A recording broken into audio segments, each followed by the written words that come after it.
বিসমিল্লাহির রহমানির রহিম। আসসালামু আলাইকুম ওয়ারাহমাতুল্লাহ। স্থায়ী পরিবর্তন আসে তখনই যখন নিজেকে এই নিয়মে তৈরি করবেন। প্রিয় ভাই, বোন, বন্ধুগণ, মানুষের জীবনে পরিবর্তন অনিবার্য, কিন্তু সব পরিবর্তন স্থায়ী হয় না। অনেক সময় আমরা অনুপ্রাণিত হই, নতুন সিদ্ধান্ত নেই, কয়েকদিন ভালোভাবে চলি, তারপর আবার আগের জায়গায় ফিরে যাই।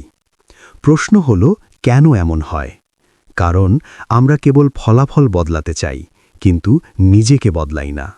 অথচ আল্লাহ তাআলা স্পষ্ট ভাষায় ঘোষণা করেছেন, নিশ্চয়ই আল্লাহ কোনো জাতির অবস্থা পরিবর্তন করেন না যতক্ষণ না তারা নিজেদের ভেতরের অবস্থা পরিবর্তন করে। আল কুরআন, সূরা আর-রাদ, আয়াত 13-11। এই আয়াত আমাদের জীবনের মূল নীতিই বলে দেয়, স্থায়ী পরিবর্তন বাইরে থেকে নয়, ভেতর থেকে শুরু হয়। আজ আমরা আলোচনা করব কোন নিয়মে নিজেকে গড়ে তুললে পরিবর্তন হবে স্থায়ী, গভীর এবং কল্যাণময়। 1. নিয়ত ঠিক করা, পরিবর্তনের প্রথম ধাপ। স্থায়ী পরিবর্তনের ভিত্তি হল নিয়ত। আপনি কেন বদলাতে চান? মানুষের প্রশংসার জন্য নাকি আল্লাহর সন্তুষ্টির জন্য? রাসূলুল্লাহ সাল্লাল্লাহু আলাইহি ওয়াসাল্লাম বলেছেন, সমস্ত কাজ নিয়তের উপর নির্ভরশীল। সহিহ বুখারী। যখন আপনার পরিবর্তনের উদ্দেশ্য হবে আল্লাহর সন্তুষ্টি, তখন সেই পরিবর্তন আর স্থায়ী হবে না। কারণ মানুষের চোখ এড়িয়ে গেলেও আল্লাহর নজর এড়ায় না। তাই প্রতিদিন নিজেকে প্রশ্ন করুন, আমি কি আল্লাহর জন্য বদলাচ্ছি? 2. ছোট কিন্তু ধারাবাহিক আমল। আমরা অনেক সময় একসাথে বড় পরিবর্তন আনতে চাই, হঠাৎ করে সবকিছু বদলাতে চাই, কিন্তু এতে ক্লান্তি আসে, ভেঙে পড়ি। রাসূল সাল্লাল্লাহু আলাইহি ওয়াসাল্লাম বলেছেন, আল্লাহর কাছে সবচেয়ে প্রিয় আমল হল যা নিয়মিত করা হয়, যদিও তা অল্প হয়। সহিহ মুসলিম। প্রতিদিন 10 মিনিট কুরআন পড়া, 2 রাকাত তাহাজ্জুদ, একটি ভালো কাজ, এই ছোট কাজগুলোই বড় পরিবর্তনের ভিত্তি। ধারাবাহিকতা চরিত্র গড়ে তোলে, আর চরিত্রই ভাগ্য গড়ে। 3. আত্মসমালোচনা, নিজের হিসাব নিজেই নিন। স্থায়ী পরিবর্তনের জন্য প্রতিদিন নিজেকে মূল্যায়ন করা জরুরি। আজ আমি কি ভালো করেছি, কোথায় ভুল করেছি? হযরত উমর ইবনুল খাত্তাব রাদিয়াল্লাহু আনহু বলতেন, হিসাবের আগে তোমরা নিজেদের হিসাব নাও। রাতের শেষে 5 মিনিট নিজের সাথে বসুন। আজকের দিনটি আল্লাহর সন্তুষ্টির পথে কেটেছে কিনা সেটা ভাবুন। এই অভ্যেস মানুষকে সচেতন করে, গাফিলতি কমায়। 4. গুনাহ থেকে ধীরে ধীরে বের হওয়া। পরিবর্তন মানে শুধু ভালো কাজ শুরু করা নয়, খারাপ কাজ ছাড়াও। কিন্তু একদিনে সব গুনাহ ত্যাগ করা অনেকের জন্য কঠিন। তাই ধাপে ধাপে এগোন। আজ একটি গুনাহ ছাড়ুন, কাল আরেকটি। আল্লাহ তওবাকারীদের ভালোবাসেন, এ কথা আল কুরআনে বহুবার উল্লেখ আছে। তাই সত্যিকার তওবা করলে আল্লাহ অতীত মাফ করে দেন। তাই হতাশ না হয়ে বারবার ফিরে আসুন। 5. পরিবেশ বদলান, জীবন বদলাবে। মানুষ তার পরিবেশের প্রভাব বহন করে। খারাপ সঙ্গ, নেতিবাচক আলোচনা, সময়ের অপচয়, এসব স্থায়ী পরিবর্তনের পথে বাধা। রাসূল সাল্লাল্লাহু আলাইহি ওয়াসাল্লাম বলেছেন, মানুষ তার বন্ধুর দিনের উপর থাকে। সুনান আবু দাউদ। সৎ বন্ধু বেছে নিন। এমন পরিবেশে থাকুন যেখানে আল্লাহর কথা হয়, নেক আমলের চর্চা হয়। দেখবেন বদল সহজ হয়ে গেছে। 6. ধৈর্য, পরিবর্তনের মেরুদণ্ড। স্থায়ী পরিবর্তন রাতারাতি আসে না, সময় লাগে, পরীক্ষা আসে, ব্যর্থতা আসে। আল কুরআনে আল্লাহ বলেন, নিশ্চয়ই আল্লাহ ধৈর্যশীলদের সঙ্গে আছেন। সূরা বাকারা, আয়াত 253। আপনি হয়তো চেষ্টা করছেন কিন্তু ফল পাচ্ছেন না, তবুও থামবেন না, কারণ আল্লাহ চেষ্টা দেখেন, ফল তিনি সময় মতো দেন। 7. দুয়া, পরিবর্তনের শক্তি। আপনি যতই চেষ্টা করুন, আল্লাহর সাহায্য ছাড়া পরিবর্তন স্থায়ী হবে না। তাই দুয়া করুন। রাসূলুল্লাহ সাল্লাল্লাহু আলাইহি ওয়াসাল্লাম প্রায়ই দুয়া করতেন, হে অন্তরসমূহের পরিবর্তনকারী, আমার অন্তরকে আপনার দ্বীনের উপর দৃঢ় রাখুন। জামিয়াত তিরমিজি। এই দুয়াটি আমাদের শেখায়, হৃদয় পরিবর্তন আল্লাহর হাতে, তাই তার কাছেই চাইতে হবে। 8. লক্ষ্য পরিষ্কার করুন। যার লক্ষ্য নেই তার পরিবর্তনও টিকে না। আপনি কি হতে চান? একজন মুত্তাকি বান্দা, একজন সৎ মানুষ, একজন সফল দায়ী? লক্ষ্য লিখে রাখুন, ছোট ছোট ধাপে ভাগ করুন, মাসিক সাপ্তাহিক পরিকল্পনা করুন। লক্ষ্য যত স্পষ্ট হবে, পরিবর্তন তত স্থায়ী হবে। 9. ব্যর্থতাকে শিক্ষা বানান। পরিবর্তনের পথে পড়ে যাবেন, এটাই স্বাভাবিক, কিন্তু পড়ে গিয়ে উঠে দাঁড়ানোই আসল। আল কোরআন আমাদের শিখায় আল্লাহর রহমত থেকে নিরাশ হওয়া হারাম। সূরা জুমার আয়াত 393। তাই ব্যর্থতা মানে শেষ নয়, ব্যর্থতা মানে নতুন শিক্ষা। 10. আখেরাতমুখী চিন্তা। স্থায়ী পরিবর্তন তখনই আসে যখন আমরা দুনিয়াকে সাময়িক এবং আখেরাতকে চিরস্থায়ী মনে করি। রাসূল সাল্লাল্লাহু আলাইহি ওয়াসাল্লাম বলেছেন, দুনিয়ায় এমনভাবে থাকো যেন তুমি একজন পথিক। সহিহ বুখারী। এই দৃষ্টিভঙ্গি মানুষকে আসক্তি থেকে মুক্ত করে, তখন তার পরিবর্তন হয় গভীর ও স্থায়ী। পরিবর্তনের বাস্তব রূপরেখা, প্র্যাকটিক্যাল গাইড। 1. প্রতিদিন ফজরের পর 15 মিনিট কুরআন পড়া। 2. প্রতিদিন অন্তত একটি ভালো কাজ গোপনে করা। 3. সপ্তাহে একদিন আত্মমূল্যায়ন করা। 4. মাসে একটি খারাপ অভ্যাস ছাড়ার চেষ্টা। 5. নিয়মিত সৎসঙ্গ বজায় রাখা।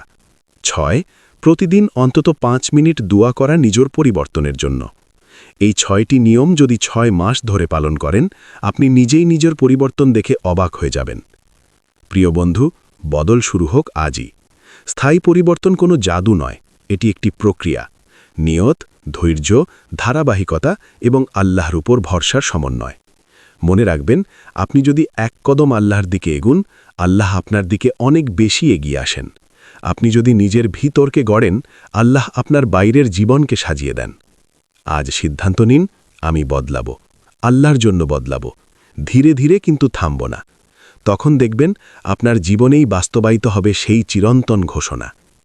নিশ্চয়ই আল্লাহ কোনো জাতির অবস্থা পরিবর্তন করেন না যতক্ষণ না তারা নিজেদের ভিতরের অবস্থা পরিবর্তন করে। আল কোরআন। আসুন, পরিবর্তনের যাত্রা শুরু হোক আজ, এই মুহূর্ত থেকে। আল্লাহ আমাদের সবাইকে স্থায়ী ও কল্যাণময় পরিবর্তনের তৌফিক দান করুন। আমিন। স্থায়ী পরিবর্তন আসে তখনই যখন নিজেকে এই নিয়মে তৈরি করবেন। দ্বিতীয় পর্ব, গভীর আত্মগঠন ও ঈমান ভিত্তিক রূপান্তরের পথ। প্রথম পর্বে আমরা আলোচনা করেছি নিয়ত, ধারাবাহিক আমল, ধৈর্য, দোয়া ও আত্মসমালোচনার মতো মৌলিক ভিত্তিগুলো নিয়ে। এবার আমরা আরও গভীরে যাব, কারণ স্থায়ী পরিবর্তন শুধু আচরণে নয়, চিন্তায়, দৃষ্টিভঙ্গিতে, আত্মপরিচয়ে এবং ঈমানের দৃঢ়তায় গড়ে ওঠে। আল্লাহ তাআলা আমাদের শিখিয়েছেন, আর যে ব্যক্তি আল্লাহকে ভয় করে তিনি তার জন্য বের হবার পথ করে দেন। আল কুরআন, সূরা তালাক, আয়াত 2-3। অর্থাৎ পরিবর্তনের পথ আছে, কিন্তু শর্ত হল তাকওয়া ও আন্তরিক চেষ্টা। 11. আত্মপরিচয় পরিষ্কার করুন। আপনি কে? স্থায়ী পরিবর্তনের জন্য প্রথমে জানতে হবে, আমি কে? আমি কি শুধু একজন পেশাজীবী, একজন অভিভাবক, একজন ছাত্র? না, তার আগে আমি আল্লাহ বান্দা। যখন আপনি নিজেকে আল্লাহ বান্দা হিসেবে ভাবতে শুরু করবেন, তখন আপনার আচরণ, সিদ্ধান্ত ও লক্ষ্য সব কিছু বদলে যাবে। কারণ বান্দার পরিচয় মানেই দায়িত্ব, জবাবদিহিতা ও আনুগত্য। আল কুরআনে আল্লাহ বলেন, আমি জিন ও মানুষকে সৃষ্টি করেছি শুধু আমার ইবাদতের জন্য। সূরা যারিয়াত, আয়াত 56। এই পরিচয় গ্রহণ করলে জীবন স্বয়ংক্রিয়ভাবে সঠিক পথে চলে আসে। 12. সময়ের মূল্য বুঝুন। যে ব্যক্তি সময়কে গুরুত্ব দেয় না, তার পরিবর্তনও স্থায়ী হয় না। সময়ই হল জীবন। আল্লাহ সময়ের কসম করে বলেন, শপথ সময়ের, নিশ্চয়ই মানুষ ক্ষতির মধ্যে রয়েছে। আল আসর। এই সূরা আমাদের শেখায়, ঈমান, সৎকর্ম, সত্যের উপদেশ ও ধৈর্য ছাড়া সময় অপচয়ই ক্ষতির কারণ। প্রতিদিন নিজেকে জিজ্ঞেস করুন, আজ আমি সময়কে কাজে লাগিয়েছি নাকি সময় আমাকে হারিয়ে দিয়েছে? 13. হৃদয়ের রোগ চিহ্নিত করুন। স্থায়ী পরিবর্তনের সবচেয়ে বড় বাধা হল অন্তরের রোগ, অহংকার, হিংসা, রিয়া, দেখানো, কৃপণতা, ক্রোধ। রাসূলুল্লাহ সাল্লাল্লাহু আলাইহি ওয়াসাল্লাম বলেছেন, মানুষের দেহে একটি মাংসপিণ্ড আছে, তা ভালো হলে পুরো দেহ ভালো, আর তা নষ্ট হলে পুরো দেহ নষ্ট। সেটি হল হৃদয়। আপনার হৃদয় কি শান্ত, নাকি অন্যের সাফল্যে অস্থির? আপনি কি মানুষের প্রশংসা বেশি চান, নাকি আল্লাহর সন্তুষ্টি?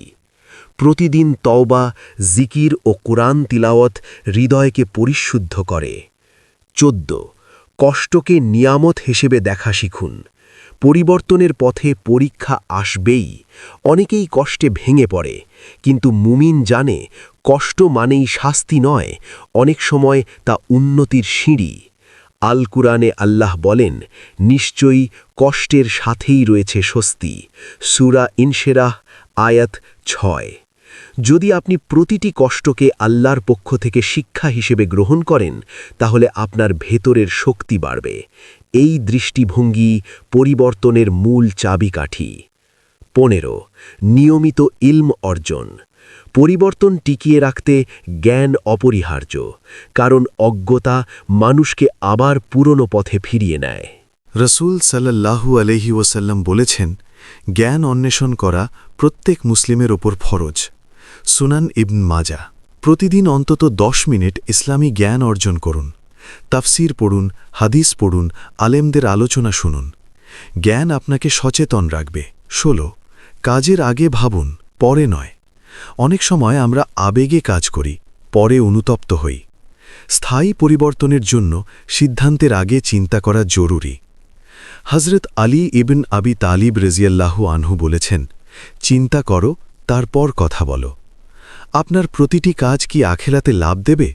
এই একটি প্রশ্ন অনেক ভুল থেকে আপনাকে বাঁচাবে। 17 কৃতজ্ঞতার অভ্যেস গড়ে তুলুন।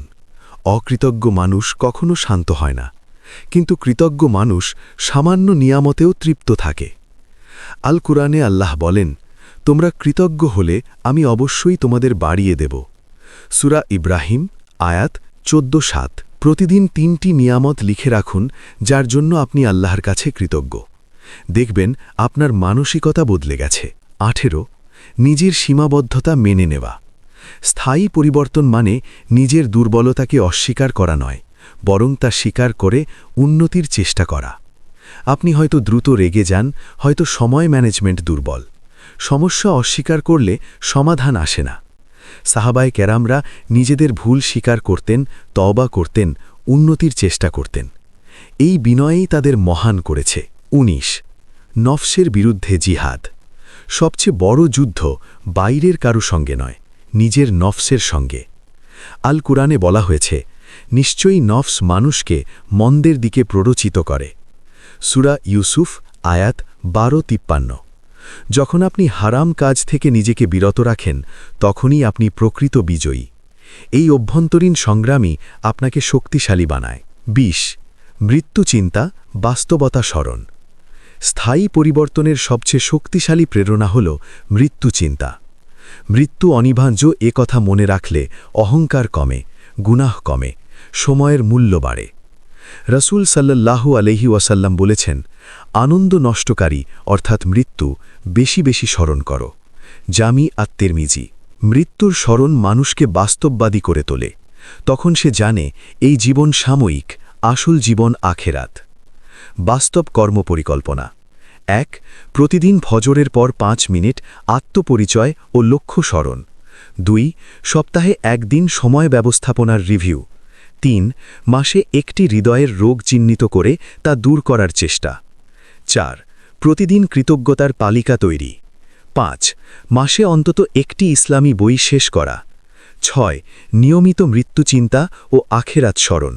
বন্ধুগণ, পরিবর্তন হোক চরিত্রে, কেবল আচরণে নয়। স্থায়ী পরিবর্তন আসে যখন নিয়ত বিশুদ্ধ হয়, হৃদয় পরিশুদ্ধ হয়, চিন্তা আখেরাতমুখী হয়, আমল ধারাবাহিক হয়, নফস নিয়ন্ত্রিত হয়। আপনি যদি নিজেকে এই নিয়মে তৈরি করেন, তাহলে আপনার পরিবর্তন আর সাময়িক থাকবে না, এটি হবে আপনার চরিত্রের অংশ। মনে রাখবেন, আল্লাহ আপনার চেষ্টাকে দেখছেন। আপনি হয়তো ধীরে এগোচ্ছেন কিন্তু থামছেন না, এটাই সাফল্য। আসুন আমরা এমন পরিবর্তন চাই যা দুনিয়ায় শান্তি ও আখেরাতে নাজাত এনে দেয়। হে আল্লাহ, আমাদের সবাইকে সেই স্থায়ী ও কল্যাণময় পরিবর্তনের তৌফিক দান করুন। হে আল্লাহ, আমাদের হৃদয়কে জীবিত রাখুন, গুনাহে ব্যথিত আর তওবায় প্রশান্ত করুন। মানুষের চোখে নয়, আপনার দৃষ্টিতে কবুলযোগ্য বানিয়ে দিন। আমিন ইয়া রাব্বাল আলামিন। এই পর্যন্ত ভিডিওটি দেখার জন্য আপনাকে অসংখ্য ধন্যবাদ। ভালো লাগলে লাইক, শেয়ার এবং ফলো দিয়ে উৎসাহিত করবেন এবং সাবস্ক্রাইব করে পাশে থাকবেন, যাতে এই ধরনের ভিডিও আপনাদের কাছে পৌঁছে দিতে পারি এবং এই রকম ভিডিও দেখে আমাদের অন্তরাত্মাকে পরিশুদ্ধ করতে পারি। আসসালামু আলাইকুম ওয়া রাহমাতুল্লাহি ওয়া বারাকাতুহু।